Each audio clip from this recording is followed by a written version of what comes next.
साथियों नमस्कार। इस समय हम राजस्थान के करौली जिले के हिंडौन शहर में है। हिंडौन सिटी के नाम से इस शहर को जाना जाता है। और आपकी स्क्रीन पर सीधे लाइव जुड़े हुए हैं विजय जी बैंसला। हाल ही में क्या 2 मार्च को ही एक बैठक का आयोजन हुआ और उसमें इनको 2 दशक से चली आ रही जो आरक्षण की संघर्ष समिति है या आरक्षण का जो आंदोलन है उसका अध्यक्ष बनाया गया है।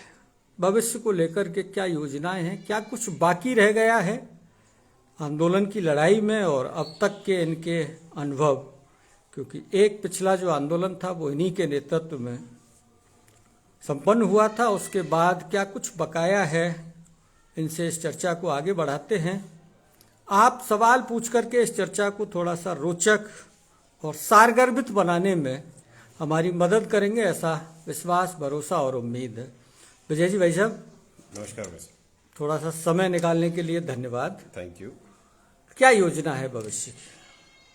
देखिए, भविष्य के गर्भ में क्या है ये तो ना तो आपको मालूम ना हमें मालूम, लेकिन पिछले 20 साल का जो संघर्ष रहा है इसमें हमने बहुत कुछ पाया।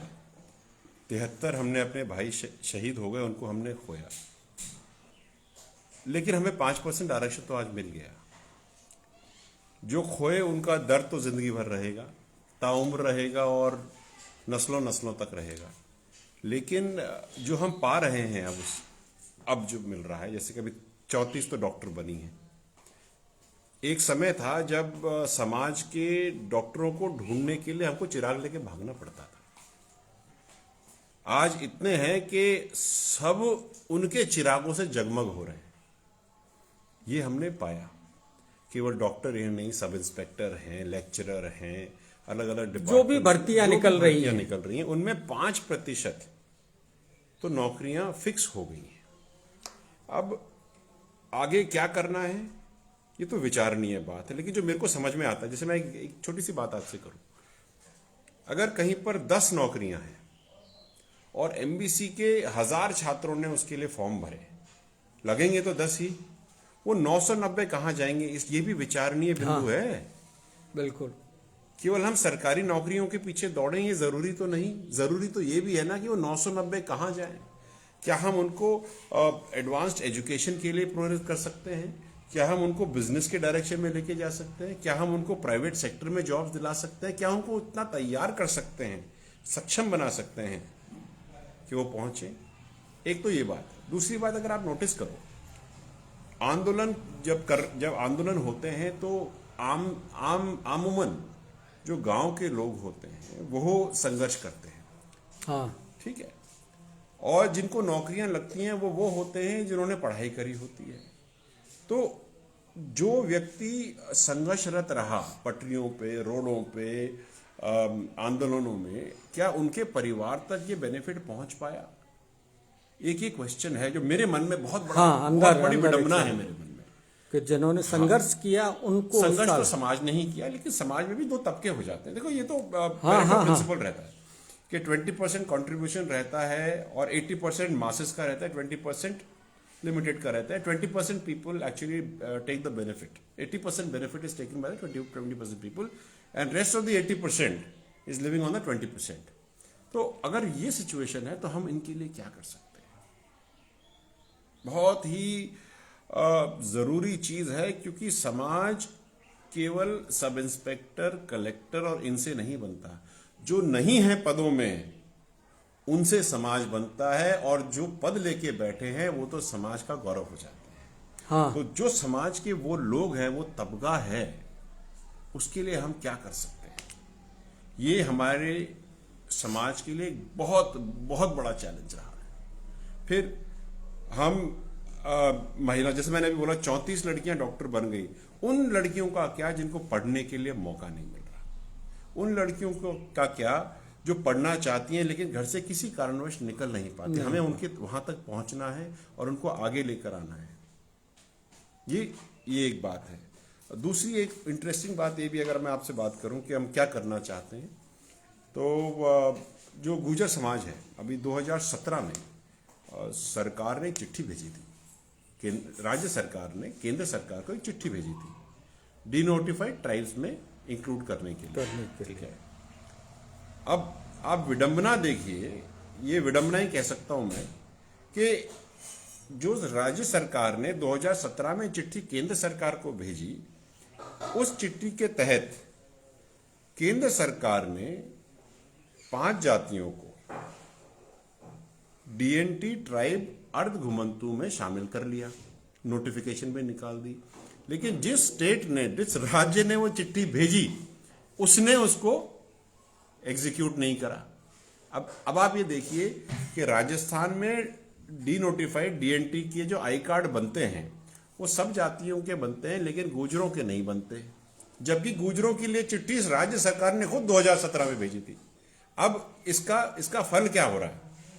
फल यह है कि जो केंद्र सरकार है, बड़ी इंटरेस्टिंग चीज है, केंद्र सरकार डीनोटिफाइड ट्राइब्स को अलग से कॉम्पिटिटिव एग्जाम्स के लिए कोचिंग की सुविधा देती है। तो अब जैसे कि यूपीएससी का है, यूपीएससी मतलब आईएएस के लिए कोचिंग के लिए 1,20,000 रुपए की स्कॉलरशिप देती है और 3,000 रुपए मंथली स्टाइपेंड देती है। अब अगर आप गुर्जर समाज को इंक्लूड ही नहीं करोगे आई कार्ड बनाने में, तो आई कार्ड बनेगा नहीं, और अगर आई कार्ड नहीं बनेगा तो सुविधा कहां से मिलेगी? अब आपको और बता दूं, जो इस साल की जो स्कीम है उसकी आखिरी तारीख 31 मार्च है। अगर 31 मार्च तक seed.com वाली जो सरकारी साइट है उसके अंदर अगर आवेदन लड़कों ने नहीं किया तो उनकी 1 साल बर्बाद हो जाएगी, मौका छूट जाएगा। कर क्या रहे हो? अच्छा चलो, मैं तो इस बात पे चिल्ला रहा हूं, विडंबना दूसरी बात है कि भाई चलो मेरे को तो नहीं पता हो सकता ना, क्योंकि मैं तो बाहर से हूं, लेकिन जो सरकार में लोग बैठे हैं, हमारे जो नेतागण बैठे हैं, क्या उनको पता नहीं है? और अगर उनको समाज के लिए जो अच्छी चीजें हैं उनको पता नहीं है, तो ये विडंबना है साहब। अगर आपको पता ही नहीं है कि आपको अपने समाज के लिए क्या करना है, तो एक चैलेंज है। तो डिनोटिफाइड ट्राइब्स का एक इशू है, बहुत बड़ा इशू। अब इससे ये तो बेनिफिट तो एजुकेशन का तो है ही है, घर बनाने के लिए, पानी के लिए स्टाइपेंड है, मेडिकल फैसिलिटीज है, ओवर एंड अबव जो नॉर्मल मिलती है तमाम जगहों पर। अब तो आज तो मिल ही नहीं रही। क्यों भाई? ये डिनोटिफाइड ट्राइब्स कौन सी हैं? ये वो है जब ब्रिटिशर्स के टाइम पे क्रिमिनल ट्राइब्स के नाम से एक लिस्ट हुआ करती थी। तो उनमें से क्या, अगर एक डिस्ट्रिक्ट से भी दूसरे डिस्ट्रिक्ट को किसी जाना होता था, या किसी थाने से किसी दूसरे थाने वाले में, तो उनको थाने में लिखाना पड़ता था कि मैं फला फला विजय बैसला गुर्जर समाज का क्रिमिनल ट्राइब के तहत थाना करौली से थाना दौसा जा रहा हूं। तो थाना करौली में लिखा के जाना पड़ता था, थाना दौसा में जाकर लिखाना पड़ता था कि मैं पहुंच गया। फिर इन सब ट्राइब्स को क्रिमिनल ट्राइब्स से डीनोटिफाई किया गया, फिर ये डीनोटिफाइड ट्राइब्स में आई, फिर इदाते कमीशन ने इसके ऊपर पूरा काम किया। अब अगर हमारे सरकार के लोगों को पता ही नहीं है भाई साहब, तो मैं कौन सी दीवार में माथा मोड़ूं? ये चैलेंज है। ऐसी पता नहीं कितनी सारी चीजें होंगी। अब आप ये देखिए, देवनारायण योजना छात्रवृत्ति जो थी, छोटी सी बात है, 30,000 छात्रवृत्तियां इसलिए रुक गई कि कोई टेक्निकल एरर आ गया। भाई टेक्निकल एरर कैसे आ गया? 30,000 बच्चों की छात्रवृत्तियां रुक गई, अगले बंदे को तो आगे पैसे जमा करने हैं ना। अगर किसी का 1 लाख रुपया रुक गया, फॉर एग्जाम्पल नंबर ले लेते हैं, अगर 1 लाख रुपया रुक गया 30,000 बच्चों का, तो कितने पैसे हो गए साहब? अगले बंदे को जमा करने हैं ना। और छात्रवृत्ति तो उसी को मिलती है जिसके सालाना इनकम 2.5 लाख है। जिसकी 2.5 लाख सालाना इनकम है, वो 1 लाख रुपए कहां से लेकर आएगा? बच्चे का तो अर्ध में पड़ गया पढ़ाई। ये सब चीजें हैं जिनके ऊपर ध्यान देना है। विजय जी, कई लोग कमेंट्स करके कर्नल साहब के स्वास्थ्य के बारे में आपसे जानना चाहते हैं, संक्षेप में आप कुछ जानकारी लो। कर्नल साहब के स्वास्थ्य के बारे में यह है कि अभी उनका स्वास्थ्य थोड़ा स्टेबल है। 16 लाख किलोमीटर कर्नल साहब ने गाड़ी में सफर किया, 13 लाख किलोमीटर गाड़ी में सफर किया पिछले 16 से 20 साल में। इतना कोई सफर करता है तो उसकी बैकबोन जो होती है वो कंप्रेस हो जाती है, तो साहब की बैकबोन कंप्रेस हो गई। इसके साथ साथ कर्नल साहब को डायबिटीज भी है, कर्नल साहब को स्टेंट्स भी लगे हुए हैं, मल्टीपल इश्यूज हैं, तो जिसकी वजह से कर्नल साहब की तबीयत ठीक नहीं रहती, सांस लेने में दिक्कत आती है।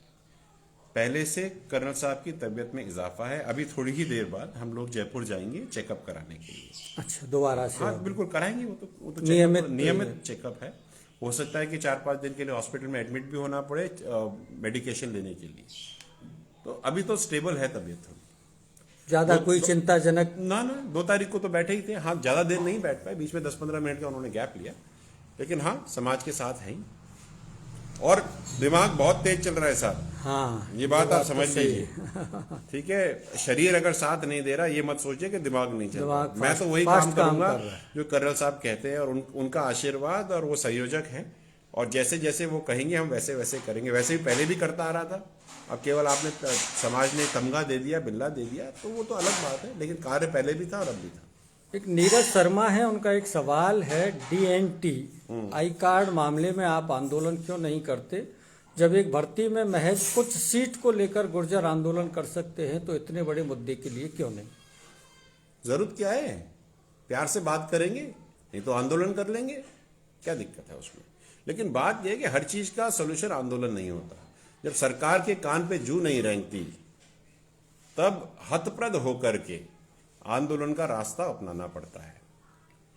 लेकिन जब सेंट्रल गवर्नमेंट का ऑर्डर है, तो स्टेट गवर्नमेंट उसको एग्जीक्यूट ना करे, ये तो प्रॉब्लम है। इससे मेरे को एक ध्यान आई बात कि बड़ा इंटरेस्टिंग है, बैकलॉग की बात हुई थी, अगर आपको ध्यान हो, और बच्चे सब बैकलॉग की बात करते हैं, तो मैं सबको एक बात बताना चाहता हूं कि राज्य सरकार ने अपने मैनिफेस्टो में कहा था बैकलॉग देंगे, और जब जब हम इनको बैकलॉग की बात करते हैं तो राज्य सरकार हर बार कहती है, ब्यूरोक्रेसी और राज्य सरकार ये कहती है बैकलॉग तो ओबीसी में बनता ही नहीं साहब, होता ही नहीं है, कभी हुआ ही नहीं। सब ऐसी राम कथाएं और कैड़ा कहानियां चला करती थी। फिर जब 2020 में हम लोग नवंबर में पीलूपुरा बैठे थे, और फिर जब हम समझौते के लिए गए, तो मैंने एक कागज निकाल के दिया 2008 का। ये सेंट्रल गवर्नमेंट का डीओपी का ऑर्डर था, और फिर मैंने वो ऑर्डर मैंने सोशल मीडिया पर, ट्विटर पे भी साझा किया था, और उसी की एक कॉपी मैंने BD कल्ला साहब को, टीकाराम जूली साहब को, ML लाठा साहब को, और उस समय के चीफ सेक्रेटरी निरंजन आर्य को दी। और उस चिट्ठी में 3-4 पन्ने की चिट्ठी है वो, उसमें स्पष्ट तरीके से तो ये लिखा हुआ है कि the OBC backlog shall be measured and calculated as per the prevalent process of SC/ST backlog। मतलब OBC का बैकलॉग उसी तरह कैलकुलेट करेंगे जिस तरह से SC और ST का बैकलॉग कैलकुलेट करेंगे, और फिर उसके बाद फॉर एग्जाम्पल करके 3 पन्ने का उसमें एग्जाम्पल देकर के कैलकुलेशन का प्रोसेस दिया हुआ है। अब जब मुझे ये बताइए, महानुभावों जो राज्य सरकार में बैठे हैं, ब्यूरोक्रेटिक सेटअप पे बैठे हैं, पॉलिटिकल पोजीशन में नेतागण बैठे हुए हैं, कि अगर केंद्र सरकार एक ऑर्डर निकालती है जिसमें मेजर करने का तरीका बता रही है, तो आप लोगों को क्या पीड़ा है उसको एग्जीक्यूट करने में? या तो आपको आपके कार्य क्षेत्र के बारे में ज्ञान नहीं है, या फिर आप जान करके आंख बंद करके बैठे हो। हम तो ये कह रहे हैं कि हमें चाहे एक ही नौकरी मिले, हमारा तो अधिकार है उस एक नौकरी का, आप उससे हमें वंचित नहीं कर सकते। दूसरी बात, गहलोत जी खुद ओबीसी से आते हैं, तो क्या गहलोत जी और गहलोत जी के साथ में जितने भी ओबीसी के कैबिनेट मिनिस्टर सरकार में बैठे हुए हैं, क्या वो ओबीसी के बेनिफिट के विरुद्ध जा रहे हैं? चलो आज नौकरी नहीं मिलेगी, 2 साल बाद मिलेगी, इंप्लीमेंट करोगे तभी तो नौकरी मिलेगी। बैकलॉग की इंप्लीमेंट ही नहीं करोगे तो कैसे होगा?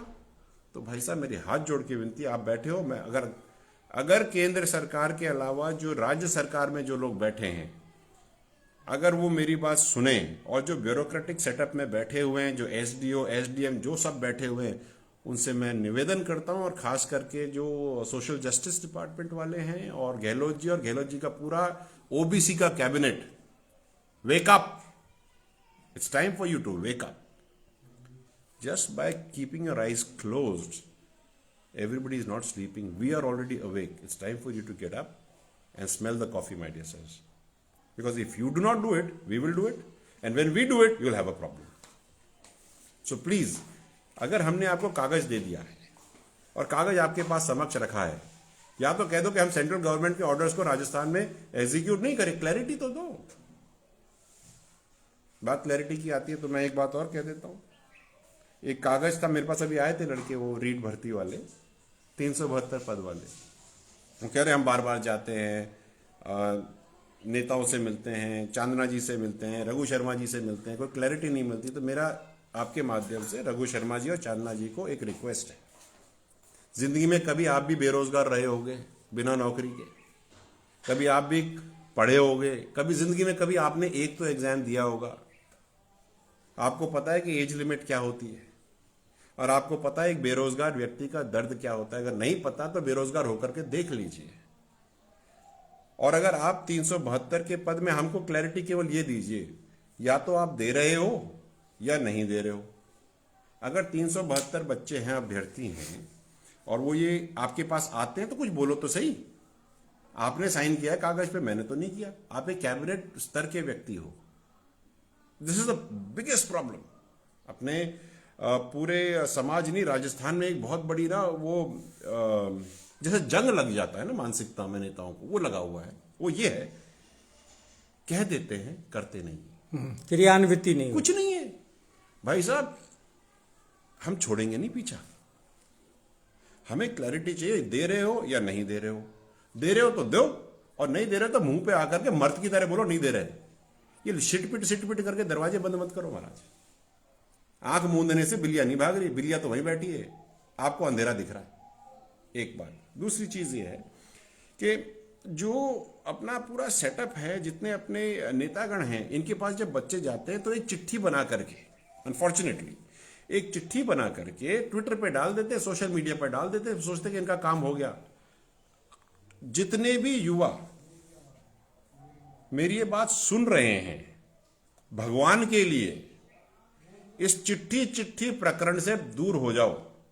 तुम्हें कुछ मिलता नहीं, उनका कुछ जाता नहीं, और तुम सब लोग उनके झंडे लिए लिए फिरते। मुझे बता दो, 153 चिट्ठियां लिखी थी लोगों ने, क्या मिला?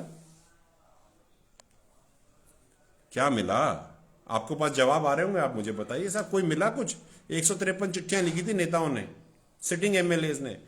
ये क्या है कि ट्रेंड चढ़ जाता है, आदत पड़ जाती। एक ने चिट्ठी लिखी, यार मैं पीछे नहीं रह जाऊं, उसने लिख दी, मैं जिसको पता भी नहीं है। मैंने तो जिन्होंने चिट्ठी लिखी उनको मैंने फोन भी करा, मैंने कहा भाई साहब आपने चिट्ठी लिखी, कुछ कहोगा? वो साहब वो तो सब चिट्ठी लिख रहे थे तो मैंने भी लिख दी। मैंने कहा मैटर क्या है? बोलता पता ही नहीं साहब। यही होता है, वास्तविकता का पता नहीं रहता है। So guys, if you want to make a future, start holding your future in your hands. अगर आप अपना भविष्य किसी और के हाथ में दोगे, जिसको आपके भविष्य से कोई मतलब नहीं है, तो फिर आपको वही मिलेगा जो आज मिल रहा है। Get up. बीच में एक सवाल ले लेते हैं हम। आपने चर्चा छेड़ी नवंबर 2020 की जी। वो एक आंदोलन हुआ था, और उस समय, अब दो धड़े मत कहो, लेकिन ऐसा कुछ दिखा था, कुछ लोग उसमें शामिल नहीं हो रहे थे, आप वहां बैठे हुए थे। तब ये बात आई थी कि विजय बैंसला के नेतृत्व को कुछ लोग स्वीकार रहे हैं, नहीं स्वीकार रहे हैं। अब ये जो स्थिति आई है आपके अध्यक्ष बनने की, तो कर्नल साहब का उत्तरदायित्व आपके लिए ही क्यों? ये कई लोगों का सवाल। मैं बता देता हूं, ऐसा ये कर्नल साहब का उत्तर ये नहीं, कर्नल साहब ने नहीं किया है। बात आप समझ लीजिए। क्या है कि करीब 300 सवा 300 लोग थे यहाँ पे, और केवल करौली के नहीं थे, बाड़मेर, झालावाड़, छबड़ा, सीकर, झुंझुनू, टोंक, देवली उनियारा, भीलवाड़ा, अजमेर, लगभग राजस्थान से सारा, जितने मेरे को ध्यान है तो सबको पता पड़ जाए। क्लैरिटी होनी चाहिए, सच बोलना जरूरी है साहब, मिथ्याओं में नहीं रहना चाहिए। ठीक है। भीलवाड़ा मैंने आप आसिंद, नसीराबाद और गुलाबपुरा, धौलपुर, बाड़ी, बसेड़ी, सब तमाम इलाकों के समाज के जो भी लोग पिछले 20 साल में जुड़े रहे, छूट गए, फिर कोई व्यक्ति बीमार हो गया 5 साल काम करके, फिर छूट गया, नहीं काम, सबको हमने खुला न्योता दिया था, सब लोग आए। ये उनका मत था, साहब का मत नहीं था। उन्होंने बोला नहीं साहब, हम चाहते हैं कि विजय को अध्यक्ष बनाया जाए, मैं नहीं बना, ये हमारा प्लान भी नहीं था। हम तो समीक्षा करने के लिए बैठे थे। समाज के लोग आए, उन्होंने बोला ऐसे करना चाहिए। साहब ने कहा कि भाई बताओ क्या चाहते हो। साहब ने बोला, उन्होंने बोला, ये बोला मेरे को ऐसे सुनाई नहीं देता, मेरे को हाथ खड़े करके बताओ। तो सब लोगों ने हाथ खड़े के बताए। हमारा तो डिसीजन में आंदोलन का ऐसा ही होता है। जब कभी भी देखो, अगर 5,000 लोग अगर बैठे हों किसी पटरी के पास में कोई मीटिंग में, और साहब पूछते हैं भाई आंदोलन करना है, हाथ उठाओ, तो उठा लेते, तो आंदोलन हो जाता है। और अगर वो कहते हैं कि नहीं उठाएंगे तो नहीं होता। ये डेमोक्रेटिक सेटअप है साहब। और 70 हो सकता है कि 70 लाख गुर्जर हो राजस्थान में, हो सकता है कि 70 लाख में से 40 लाख गुर्जर जो हैं वो मेरी विचारधारा से सहयोग खाते हो सकता है 30 लाख लोग गुर्जर अलग विचारधारा से। हाँ, विचारधाराएं तो भिन्न हो सकती है। मतभेद हो सकता है, मनभेद नहीं है। ये बात आप समझिए। मेरा कार्य करने का तरीका बड़ा सिंपल है। मैं बहुत ही सिंपल तरीके से काम करता हूं। झूठ बोलता नहीं, किसी को बरगलाता नहीं, सच मुंह पे कहता हूं। थोड़ा सा एग्रेशन है। एग्रेशन नहीं है, सच है। सच अगर आप बोलो, अगर आप मेरे पास आओगे साहब ये नौकरी है, और मैं आपको बोल दूं नहीं नहीं भाई साहब ठीक है हम आपके लिए काम करेंगे, और मुझे पता है उसका नहीं हो सकता कुछ, तो मैं आपको सीधा कह दूंगा भाई साहब ये नहीं हो सकता, आप दूसरी तैयारी करो। आप इसको एग्रेशन, ये एग्रेशन नहीं है, ये सच्चाई है, बोलनी चाहिए। क्योंकि देखिए सुपला सुपला करके मेरा कुछ नहीं जाएगा, लेकिन अगले बंदे की जिंदगी का एक दिन और खत्म हो जाएगा। लिमिटेड पीरियड होता है। और जो जैसे हमारे ज्यादातर क्या होता है कि अभ्यर्थी होते हैं, अभ्यर्थियों के पास 2 या 3 साल का ही टाइम होता है कहीं पर सेटल होने के लिए। उनके लिए तो एक एक दिन इतना महत्वपूर्ण है। अगर मैं उसको बोलूं नहीं नहीं ठीक है तुम्हारे लिए काम करा, तुम 3 दिन बाद आना, फिर वो 3 दिन बाद है, फिर मैं उनको गोली दे दूं, उसके 200 रुपए का डीजल भी जाए, उसका समय भी जाए, झूठ क्यों बोलना।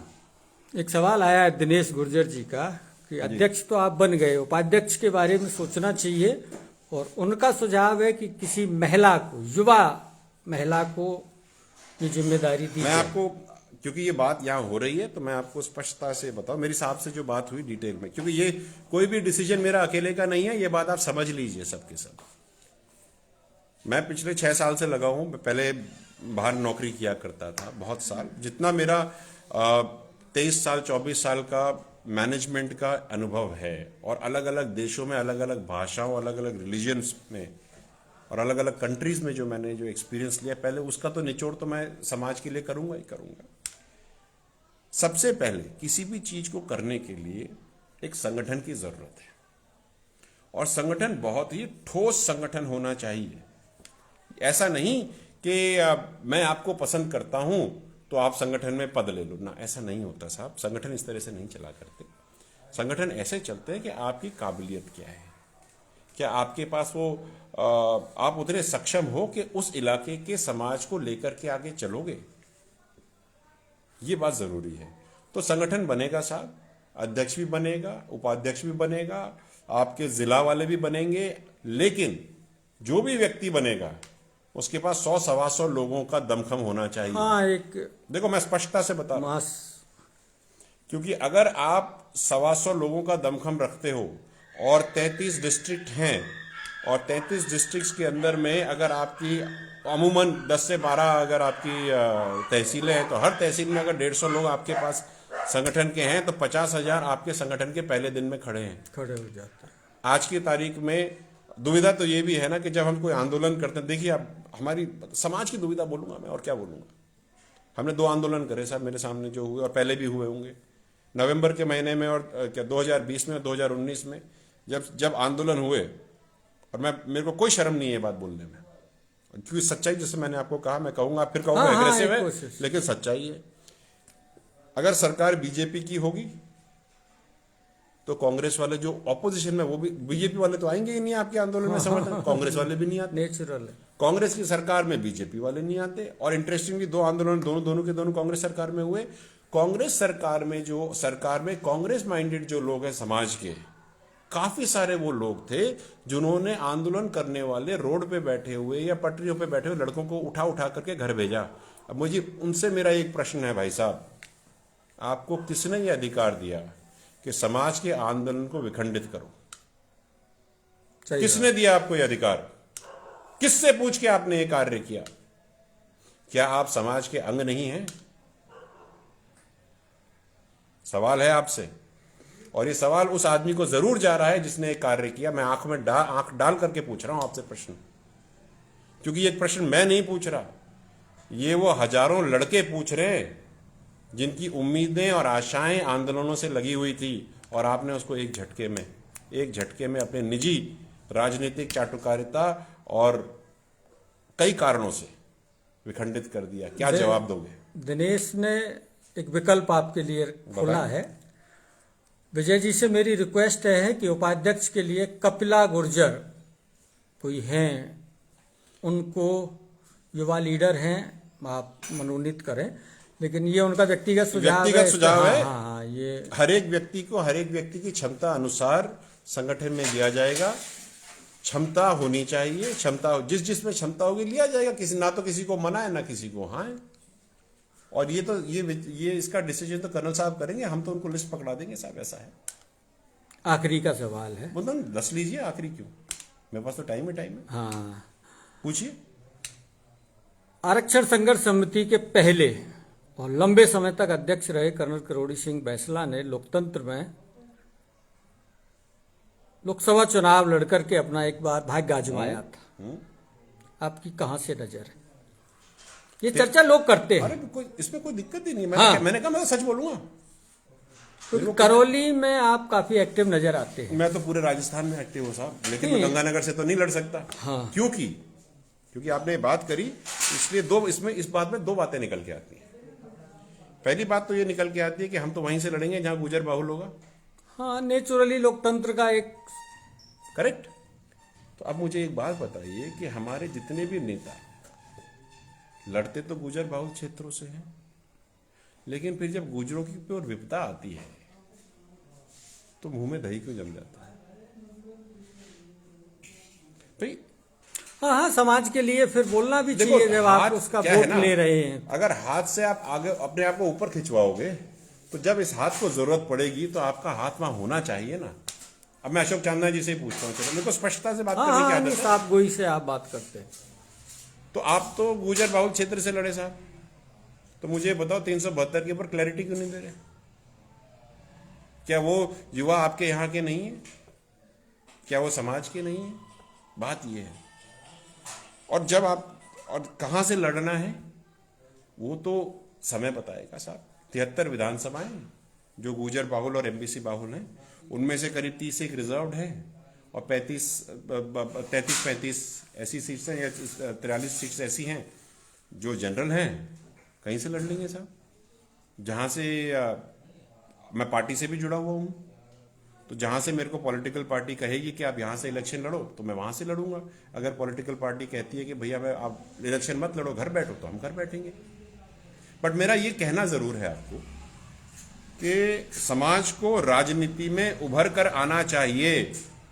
लोकतांत्रिक देश प्रदेश में ये तो जरूरी है। आपके सारे समझौते एक कैबिनेट मिनिस्टर साइन करता है, एक आम आदमी साइन नहीं करता। आप उस पद में क्यों नहीं बैठते हो समाज के लोग, जहां आप अपने समाज के लिए और अपने साथ साथ 36 कौम के लिए भला कर सको।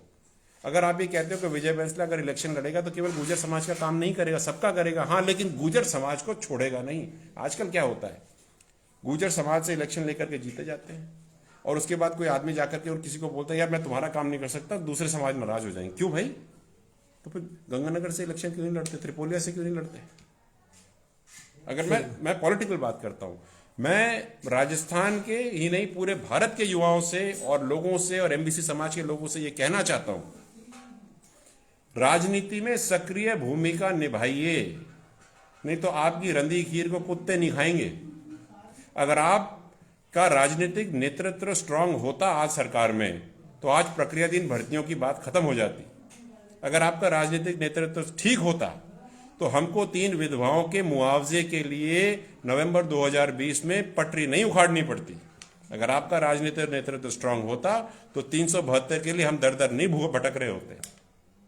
अगर आपका राजनीतिक नेतृत्व स्ट्रांग होता तो आज जो मामला हुआ है बेगू में वो नहीं हुआ होता।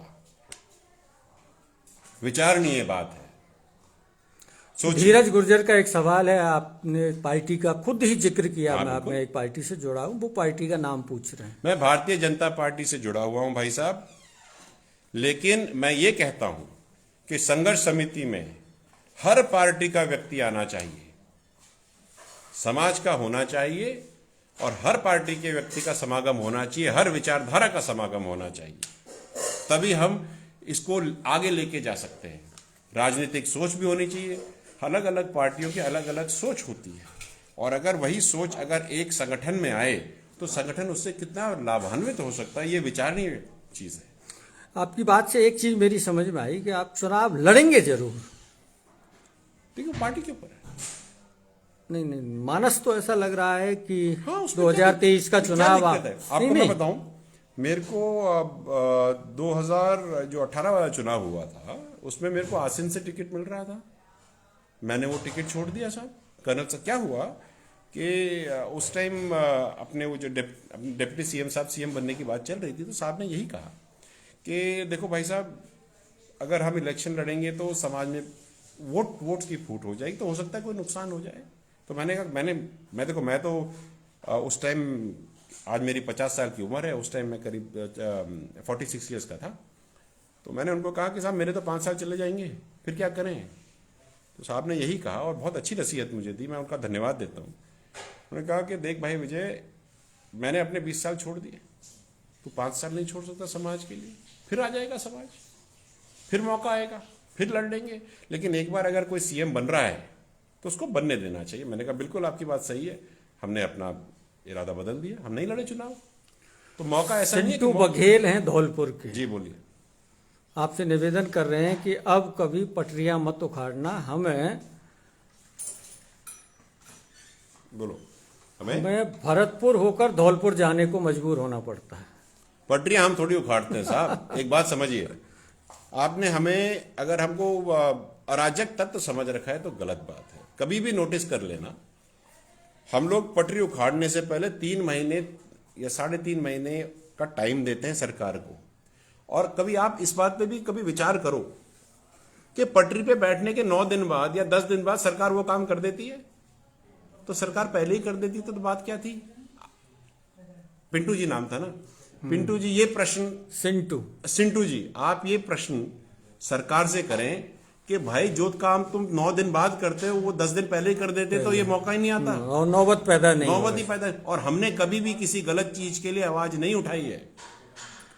क्योंकि आप बीजेपी के कार्यकर्ता, जैसा आपने खुद को बताया है, एक सवाल आया है, आप चाहें तो जरूर उसका उत्तर दें। धीरज नागर जी, सचिन पायलट जी के बारे में आप क्या सोचते हैं? मेरा छोटा भाई है, तरक्की करनी चाहिए, आगे बढ़ना चाहिए, उसमें क्या, समाज का आदमी है। मैं तो कहूंगा दोनों हाथ ले, आगे बढ़, तरक्की कर। कर्नल साहब जैसे तो छा जाओ, छाए रहो, आगे बढ़ो, तरक्की करो, क्या दिक्कत है उसमें? लेकिन क्या वर्तमान हालातों में उनके साथ ठीक हो रहा है? ऐसा वो तो वो जाने और उनकी पार्टी जाने। हाँ, मैं कौन होता हूँ उसमें? भाई आपके घर में आपको आज सुबह खाने को 2 रोटी मिली ना मिली, उसका डिसीजन मेकर मैं थोड़ी हूं। तो आप जानो और आपकी धर्मपत्नी जाने, करेक्ट। उसी तरह से सचिन जी और कांग्रेस जाने, मैं उसमें कोई टीका टिप्पणी करने वाला कौन होता हूं। हाँ, लेकिन मैं उनको ये, उनके लिए मेरे मन में ये इच्छा है कि वो आगे बढ़े, तरक्की करें, स्ट्रांग बने और नेतृत्व ही। अब एक जनप्रतिनिधि ही जी आए हैं सवाल के साथ, पुष्पेंद्र गुर्जर हैं करीली से। जी, आपको चुनाव जरूर लड़ना चाहिए ताकि मजबूती से आप समाज की पैरवी कर पाएंगे। उन्होंने कहा है कि अगर कर्नल बैंसला एमपी बन गए होते तो केंद्र में आरक्षण नवी अनुसूची में डल गया हो। बिल्कुल। और नवी अनुसूची की बात से मेरे को ये ध्यान आ गया कि अभी तक केंद्र सरकार ने नवी अनुसूची में हमारे आरक्षण को नहीं डाला है। ये प्रॉब्लम है। आपके माध्यम से मैं सबको, तो मैं पहला आदमी हूं, आप कहते हैं ना एग्रेसिव काम करने से होते हैं साहब, मैं पहला आदमी हूं जिसने पूरे भारत देश में sitting Lok Sabha MPs, Rajya Sabha MPs को चिट्ठी लिखी थी नवी अनुसूची में डालने के लिए। फिर उसके बाद जब उन्होंने बात नहीं करी तो मैंने समाज की तरफ से उनको शो कॉज नोटिस भेजी है। किसने करी है ये? एक ऑफर आया है। फिर आप कहेंगे कि एग्रेसिव हो। हाँ, समाज के लिए मैं एग्रेसिव रहूंगा, बिल्कुल रहूंगा। एक बार नहीं 10 बार रहूंगा। इसमें कोई कंफ्यूजन नहीं होना चाहिए। धीरज नागर एक ऑफर दे रहे हैं, जी। चुनाव लड़ना है तो कांग्रेस में आ जाओ। एक काम करो, आपको सरकार बनानी है तो बीजेपी में आ जाओ, अगर आप इस तरह से बात कर रहे हो। अगली लेकिन सरकार। बात यह आती है, मैं आपको एक बात बताता हूं कि कौन कहां से लड़ेगा ये जरूरी नहीं है, लेकिन जरूरी इस बात का है कि 30 एमएलए समाज के आने चाहिए। कहीं से भी लड़ो, किसी भी पार्टी से लड़ो, आगे तो आओ। आप लोग पुराने विधायकों के बल पे कब तक चलोगे महाराज? आपने 5 साल में देखा नहीं आपको क्या मिल रहा है। विष्णु गुर्जर। मेरी बात खत्म नहीं हुई साहब। आप ये देखिए, जो भी व्यक्ति 22, 25, 28 साल से ऊपर का हो, सक्षम हो, उसकी विचारधारा तेज हो, पॉजिटिव हो, समाज हित में काम करने योग्य हो और अपने आप को घर से, ठीक है उसके घर में रोटी पानी है, उसका घर चल जाएगा, तो मैं उसको कहूंगा सक्रिय राजनीति में भाग लीजिए, क्योंकि राजनीति से ही समाज चलेगा साहब। आप आंदोलन करके कितना आगे बढ़ लोगे? साइन करने वाला तो कैबिनेट मिनिस्टर ही है ना, तो हमको पटरी पे क्यों बैठना है? हम जाकर के विधानसभा में दर्राएंगे, अपना काम कराएंगे, क्यों नहीं कराएंगे? और साइन करने वाले भी हम क्यों नहीं बन सकते? हम जिंदगी भर दरियां क्यों बिछाते रहे? हम साफे क्यों बांधते रहे? मुझे इस बात का एक जवाब चाहिए। एमबीसी समाज दुनिया भर में साफे बांधता क्यों रहे? साफे कब बंधवाएगा? सोचो आप लोग, इस बात को सोचो। कि एक बात बताओ मुझे आप, चलो चर्चा चल रही है तो मैं तो करूंगा, दिल से करता हूं।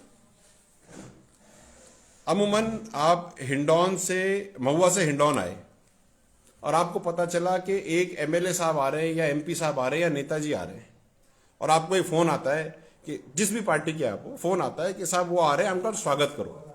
तो आप 10-15 लोग लेकर के चौराहे पे खड़े हो गए। घंटों आप 1-1.5 घंटा इंतजार किया और वो लेट आ रहा है, वो आपको बताएगा नहीं, ठीक। और जैसे ही वो पहुंचने वाला हो, आप फोन कर करके थक जाओगे। पहली बात, जो बात अगर किसी को लगे कि मैं गलत कह रहा हूं तो बोल देना भाई ये तो लाइव चल रहा है। आप एक तो साफा खरीदोगे करीब 45-50 रुपए का, ज्यादा अच्छा खरीद लिया तो 125 रुपए का खरीद लिया।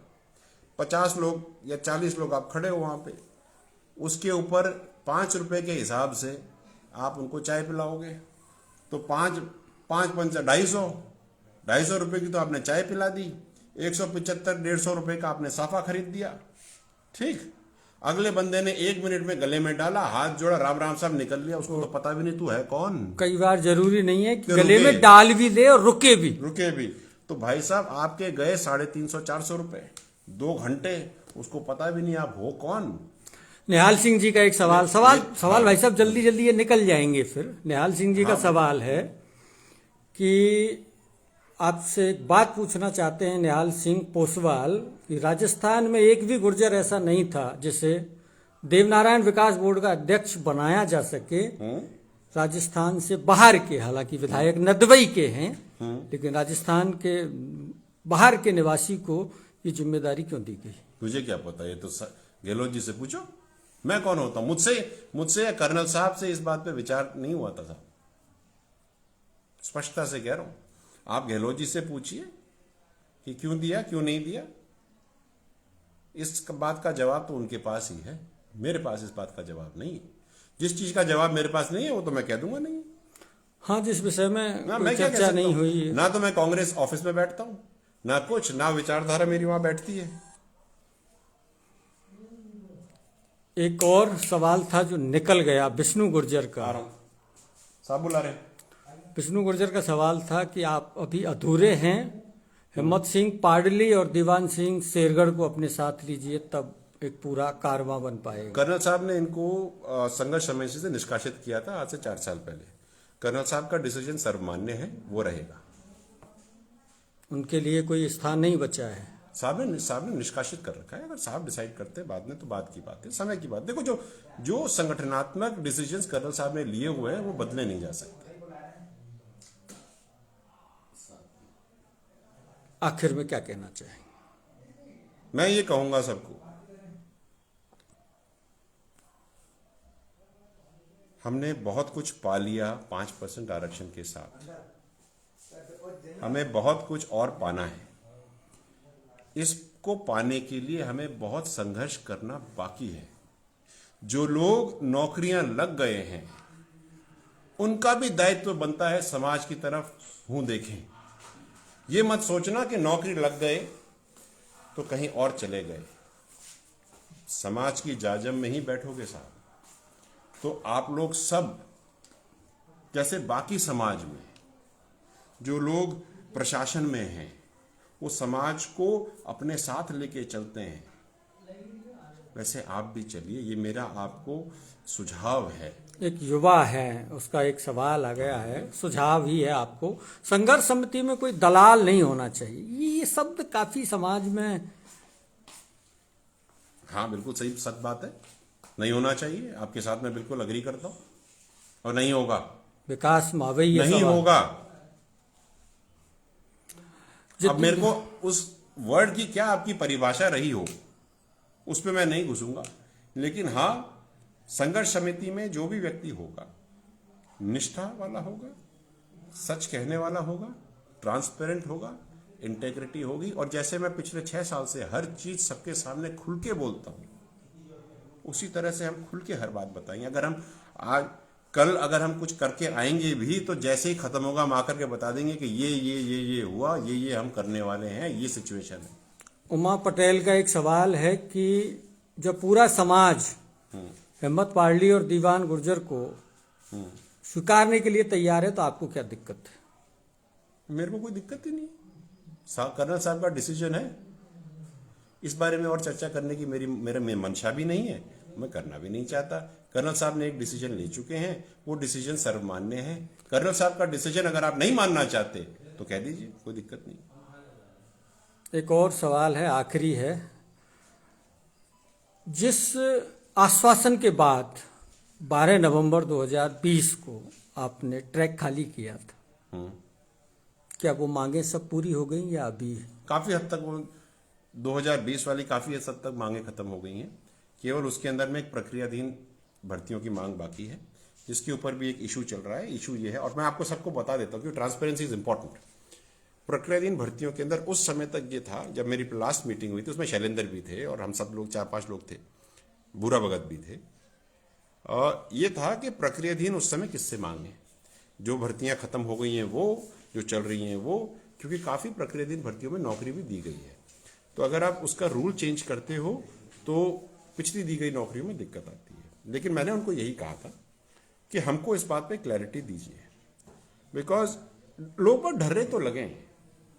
जरूरत इस बात की है कि लोग ढर्रे लगने चाहिए एक डायरेक्शन में।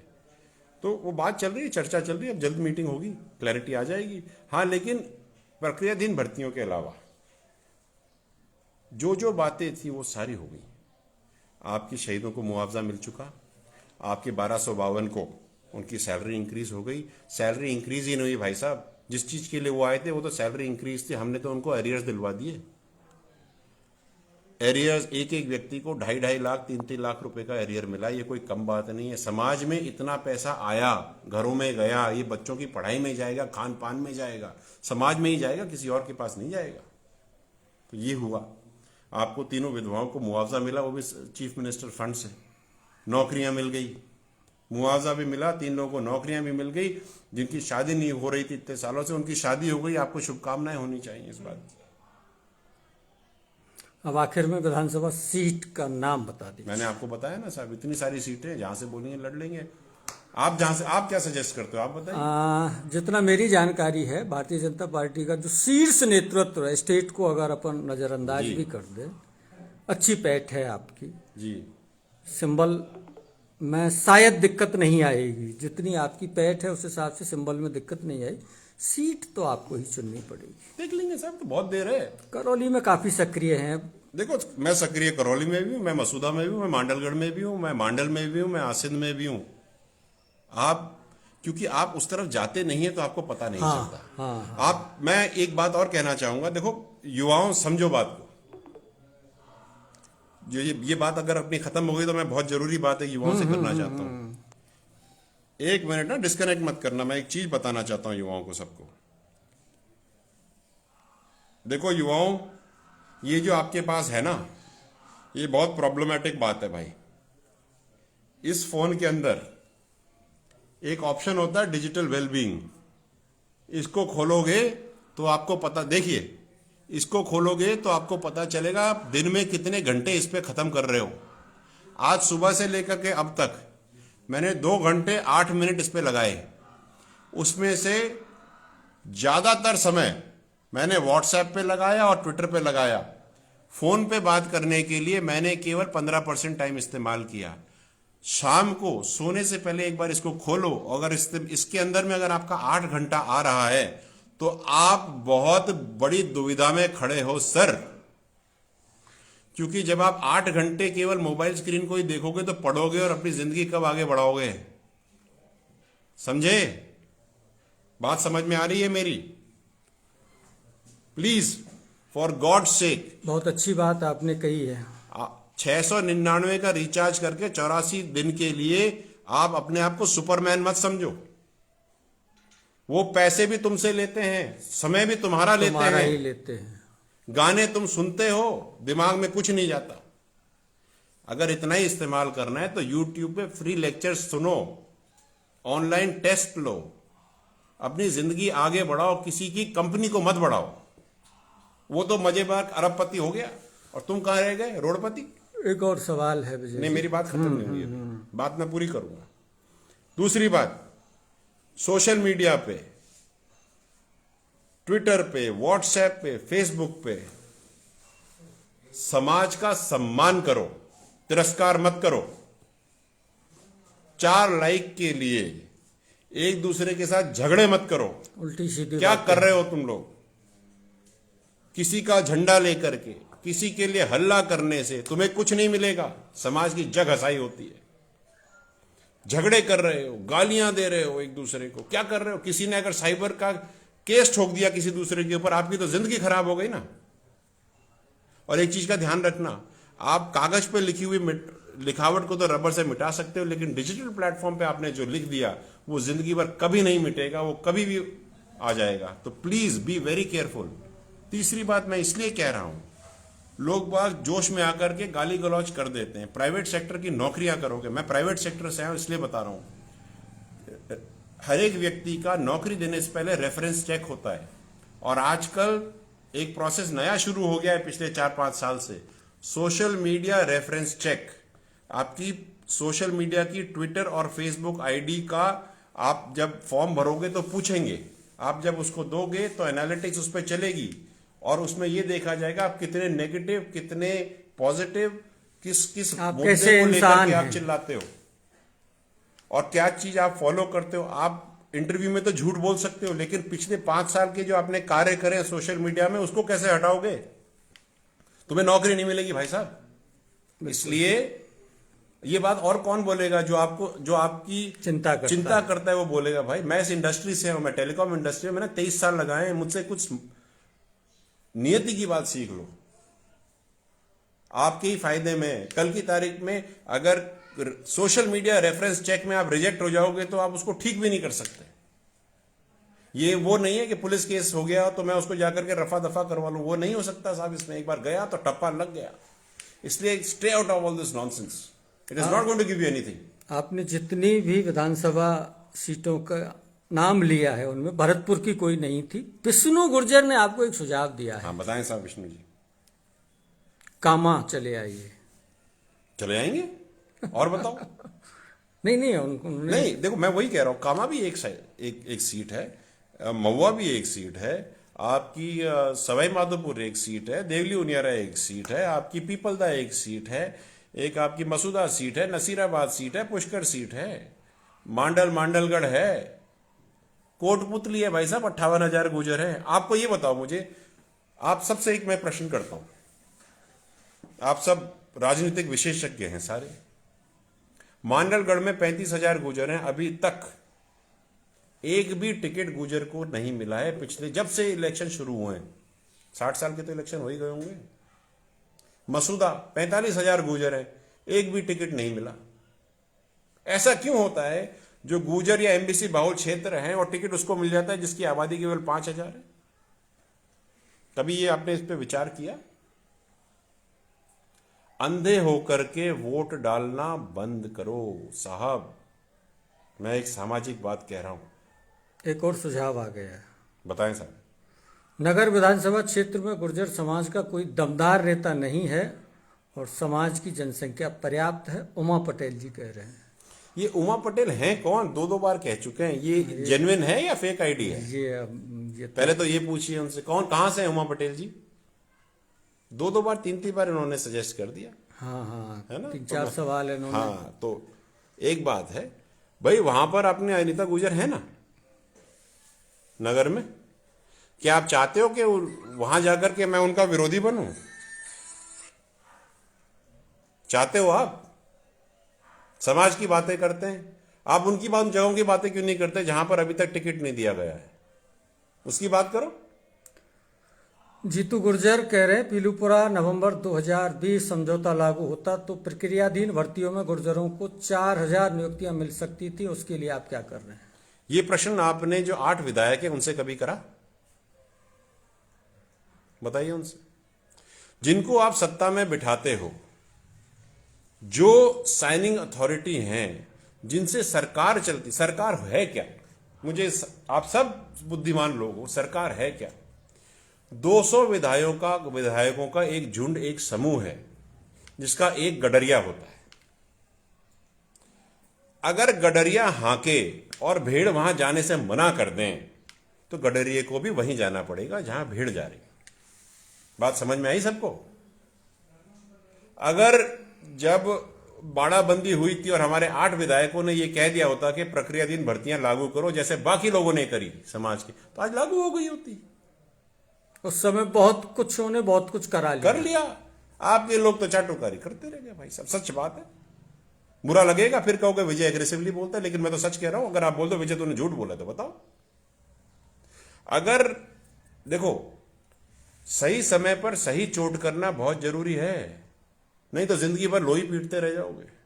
सांप तो निकल जाएगा, लाठी पीटे रहोगे। उमा पटेल जी ने अपना एड्रेस बताएं। दिया। उमा पटेल, पूरा नाम उमाशंकर गुर्जर, ग्राम टेकरी, तहसील कठुमर, जिला अलवर। कोई फेक आईडी नहीं है sir. Thank you so much. लेकिन उन्होंने एक बात और कही है कि अनीता जी 2 बार विधायक रही हैं लेकिन समाज के लिए कुछ नहीं किया, तो वो आपको बुला रहे हैं। तो एक व्यक्ति हैं, बाकियों को भी बोलो, बात करते हैं, आएंगे, बैठ के बात करेंगे। अगर एक वोट से अगर आदमी जीत जाए तो बात अलग है साहब, है ना? साथियों, ये थे विजय बैंसला। हाल ही में 2 मार्च को संघर्ष समिति के, मेरे को ही बात करनी है, आप डिस्कनेक्ट ना करें। हाँ। जो मेरे को जो बात करनी है वो तो बात हुई नहीं, तो ये वो बात हुई जो आप कह रहे हो। मैं सबसे ये कहना चाहता हूं, दुनिया बहुत बड़ी है साहब, दुनिया बहुत बड़ी है। दुनिया में बहुत कुछ हम कर सकते हैं, केवल एक ही ढर्रे की विचारधारा से ना चले, एक दूसरे की टांग खिंचाई ना करें। वो एक कहावत है ना, क्या गुजर को गुजरी मारे या मारे करतार, ये ना करो। देखो, मेरे को जो मेरी पीड़ा है मैं आपसे बात करूं, जो पीड़ा है वो बात करनी चाहिए और कहनी चाहिए। नहीं कह करके ये सोचना कि आपको समझ में आ गई, ये हमारी सबसे बड़ी बेवकूफी है। पढ़ाई करो, आगे बढ़ो, लड़कियों को पढ़ाओ, और जो लोग, और मैं जो सब लोग कहते हैं और कहते आ रहे हैं कि भात बंद करो, डीजे बंद करो, ये बंद करो, ये तो बंद हो ही जाएंगे, लेकिन युवाओं, स्मैक बंद करो। मैं वापस से बोलूंगा, स्मैक बंद करो। तुम खुद तो मरोगे ही मरोगे, तुम्हारे मां बाप को भी मारोगे। जिस गांव में स्मैक ने कदम रख दिया है, उस गांव में वो गांव खत्म। बहुत तेजी से फैल रहा है। मैं बहुत अचंभित होता हूं इस बात को लेकर के कि जब मैं भीलवाड़ा साइड जाता हूं या अजमेर साइड जाता हूं, और मेरे साथ पॉलिटिकल नेता भी होते हैं अपने समाज के, दूसरे समाज के, और वहां पर ना अमल चलती है। अमल आपको पता है? अमल। अफीम, तो पानी में अमल मिला करके मनवार देते हैं उसका। काफी विवाद हो गया था एक बार तो होगा ही। बाड़मेर के इलाके ठीक में। है, वो कहते हैं साहब अमल तो ले लो लेकिन साथ में मेरी फोटो मत खींचना। इससे ज्यादा विडंबना और क्या हो सकती है? आप करौली वाले बेल्ट में देखिए, करौली हो गया, हिंडौन हो गया, खुलेआम स्मैक बिक रही है। भैया स्मैक तो तभी बिक रही है जब कोई खरीद रहा है। मत करो ये काम, मत करो ये काम, नहीं तो तुम्हारे घर का एक एक बर्तन बिकेगा और तुम कहीं के नहीं रहोगे। मैं आगे बताना नहीं चाहता इसका आफ्टर इफेक्ट करौली में क्या हो रहा है, क्योंकि ये बहुत ही एक लिमिटेड और सिचुएशनल डिस्कशन है, लेकिन इसको बंद करो। दूसरी चीज, मैंने फोन का तो आपको बता ही दिया, और जो लोग एग्जाम्स की तैयारी कर रहे हैं, 8 से 12 घंटे पढ़ाई करना भाई साहब। 5% आरक्षण का ये मतलब नहीं है कि आपको नौकरी मिल गई। 5% आरक्षण का ये है कि 100 सीटों में 5 सीट तो आपको फिक्स है, समाज को मिलेगी, लेकिन वो 5 सीट उसी को मिलेगी जो मेरिट में ऊपर आएगा। मैं एक जगह बैठा था और लड़कों ने मुझे कहा कि साहब आरक्षण तो मिल गया लेकिन यार मजा नहीं आया इसमें। क्यों? हमको तो नौकरी नहीं लग रही। तो भैया पढ़ोगे तो नौकरी लगेगी ना। और एमबीसी में कंपटीशन और आगे बढ़ेगा। जब आरएएस प्री का रिजल्ट आया तो एमबीसी की कट ऑफ और जनरल की कट ऑफ बराबर थी। आप एमबीसी समाज में बहुत योग्यता है, बहुत पढ़ते हैं, बहुत समझदार, बहुत इंटेलेक्चुअल, बहुत ही सजे हुए युवा हैं। मैं आप सबको बधाई दे रहा हूं और ये कह रहा हूं कि और पढ़ना पड़ेगा और तैयारी करनी पड़ेगी, क्योंकि कंपटीशन बहुत टफ होगा। लेकिन एक बात ये भी कहूंगा कि जो भी व्यक्ति एमबीसी कैटेगरी में निकल के आएगा वो हीरा है, हीरा। ये बात लिख के आप मुझसे ले लो। आप सबको बहुत बहुत शुभकामनाएं, आप बहुत तरक्की करें। मेरा नंबर 9953 है, 9953786123। आप इसको सेव कर लें। सही चीज के लिए मुझे कॉल करें, और आपसे निवेदन है रात को 9 बजे बाद कॉल ना करें until unless it is emergency. मैं भी आपकी तरह सोता हूं, लेकिन नंबर आप सब लिख लीजिए। मेरे को कोई शर्म नहीं है नंबर देने में, क्योंकि मैं चाहता हूं कि आप मुझसे संवाद करें, मुझसे बात करें, जिससे आपकी कोई प्रॉब्लम हो हम रिजॉल्व कर पाए। आखिर में एक सूचना है आपके लिए। विकास मावई ने आपको आने वाले दिनों में जी बाजना चौक पर आमंत्रित किया है। बाजना चौक है एक, वहाँ काफी समाज के लोग जी जमा होते हैं, तो वो ये कह रहे हैं कि अगली बार आप बाजना बिल्कुल आऊंगा। आज मैं कर्नल साहब को लेके जयपुर जा रहा हूं चेकअप कराने के लिए। फ्री होते ही अपन सब मिलेंगे। और मैं ये कहना चाहता हूं कि मैं जहां भी जाऊं, मेरा प्लान तो होता नहीं, मैं तो गाड़ी उठा के निकल जाता हूं। गांव में ही रहता हूं, शहरों में मैंने पिछले 5 साल में कभी एक बार सवाई माधोपुर के अलावा एक बार भी किसी भी होटल में नहीं रहा हूं साहब। मैं केवल गांव में रहता हूं। तो भाई मैं चाहता हूं कि जहां भी अपन मिलें 10 मिनट के लिए ही सही बैठ करके चर्चा कर लें कि क्या आगे किया जा सकता है। मैं चाहता हूं कि हर एक युवा समाज का आगे बढ़े, नाम रोशन करे। समाज का तो करे ही करे, अपने माँ बाप का पहले नाम रोशन करे। साथियों, ये थे विजय बैसला। बहुत साफ गोई के साथ, जैसी इनकी फितरत है वैसे ही अंदाज में बात की। समाज के युवाओं को काफ़ी नसीहतें दी हैं और कई चीज़ें तो बहुत दिल को छूने वाली कही हैं। विजय जी, आपने समय निकाला, भाई साहब बहुत बहुत धन्यवाद। साथियों, आप सबका भी बहुत बहुत धन्यवाद। कई लोगों के सवाल जल्दी जल्दी में छूट गए हैं। लेना है तो ले लो, मेरे पास तो टाइम नहीं, वो निकल गए आगे, अब वो मैं उनको ढूंढ नहीं सकता। लेकिन बहुत लोगों ने आपके इस चयन पर, ये जो अध्यक्ष पद पर आपका चयन हुआ, इसके लिए शुभकामनाएं दी, उनका आभार आपको जता दी। Thank you so much sir, thank you so much. आगे बढ़ो, तरक्की करो, जितना आगे बढ़ सकते हो बढ़ो, नाम रोशन करो समाज का, माता पिता का, घर वालों का। और रोज निकलो, एक चीज कह दूंगा मैं जाते वक्त, घर से निकलो माँ बाप के पैर छू के निकला करो। यह आशीर्वाद जब तक मिल रहा है ले लो, जब तक ये आशीर्वाद मिल रहा है ले लो, नहीं तो बाद में तरसोगे इसके लिए। बात मेरी मानो, माँ बाप का सम्मान करो, तिरस्कृत मत करो। बहुत देखा मैंने समाज में, ये गलती ना करो साहब। क्योंकि जो आप कर रहे हो आपके बच्चे आपको देख रहे हैं, आप जो करोगे बच्चे वही करेंगे, याद रखना इस बात का। उमा जी आपको बहुत बहुत धन्यवाद दे रहे हैं, और बहुत सारे लोगों ने बहुत कमेंट्स किए, लेकिन इसमें क्या हाँ, कर बहुत लीजिए। निकल जाते हैं तो जो वो उन पूछना है पर पूछ लीजिए, मेरे पास तो समय ही समय है। उन पर लोगों से बात करने में कोई हिचकिचाहट नहीं होनी चाहिए साहब, खुल के बात। जगदीश गुर्जर हैं, सरपंच हैं, जी। वो आपको राम राम सा बोल रहे हैं, राम राम उनकी साहब, राम राम सा ले जगदीश जी। लीजिए। जगदीश जी आपकी राम राम सा ले ली भाई साहब। साथियों आप सबका बहुत बहुत धन्यवाद, आभार, नमस्कार।